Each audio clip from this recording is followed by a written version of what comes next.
Eastern Montana offers exceptional hunting opportunities, thanks to the variety of game species that inhabit the region.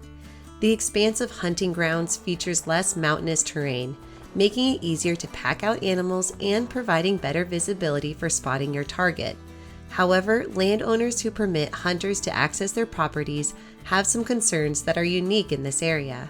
Yeah, well, my husband and I ranch here 50 miles south of Malta. We've been participants in the block management program now for several years. We have lots of wide open spaces. We have lots of variety of species. We have coyotes and prairie dogs and deer and mule deer, mostly mule deer, elk, antelope. So that's what people appreciate when they come out here. Eastern Montana is notorious for its gumbo clay. Once the clay is hardened, it becomes extremely hard, almost like concrete. So if the weather changes at the last minute, tie up those laces and leave minimum trace on these working lands. Yeah, well, we certainly have a different soil type up here. It's this really heavy clay soil that when it gets wet you really shouldn't be traveling on it. I mean, you will get stuck, you will get stranded, you will create havoc on the roads, which is one of the frustrating parts about being in block management, and is when people, I know they have planned well ahead to come out here from wherever for their 1 week of hunting, and they want to go hunting no matter what, and yet if the roads are really bad, they're just creating messes and frustrations for us. If I have to drive my pickup and trailer full of cattle over a really rutted road, it's wear and tear on the vehicle. It makes my job harder because it takes longer. I have to be more careful of my driving. Establishing open communication is crucial for fostering positive relationships with landowners and ensuring a successful time out in the field. Some hunters went through a gate and a wire broke on them, and that happens with the gate. They came to the house and said, "If you give us the wire, we'll fix it." So I fixed them up with supplies, and they went out and fixed the gate.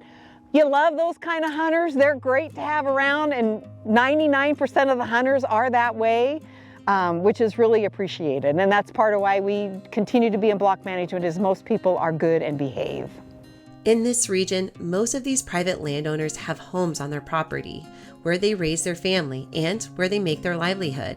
So when these landowners give you the courtesy to hunt on these lands, ensure you take pride in ownership as if this property were your own. Just because there's an abandoned building doesn't mean you need to use it for target practice or abandoned pieces of equipment, because you never know what we might be using it for. It may look abandoned to you, but it may have a purpose to us.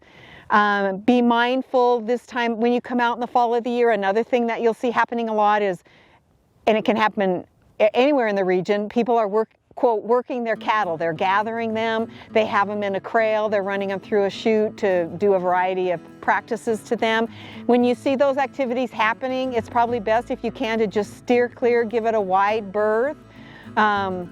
And it's just like we've had people shoot at our corrals, and things like that, and putting holes in them. And well, at some point that weakens a board, and then we get to replace it on our dime, not yours, and you were the one who might have, quote, vandalized it. Rule of thumb, if you aren't 100% sure if you have access, make sure to check with the landowner. Please don't hesitate to call or come by the house. Our landline is published in the phone book, so we welcome calls. We'd rather clear up confusion than have problems after there was confusion, and just be mindful that this is ours, and please respect it.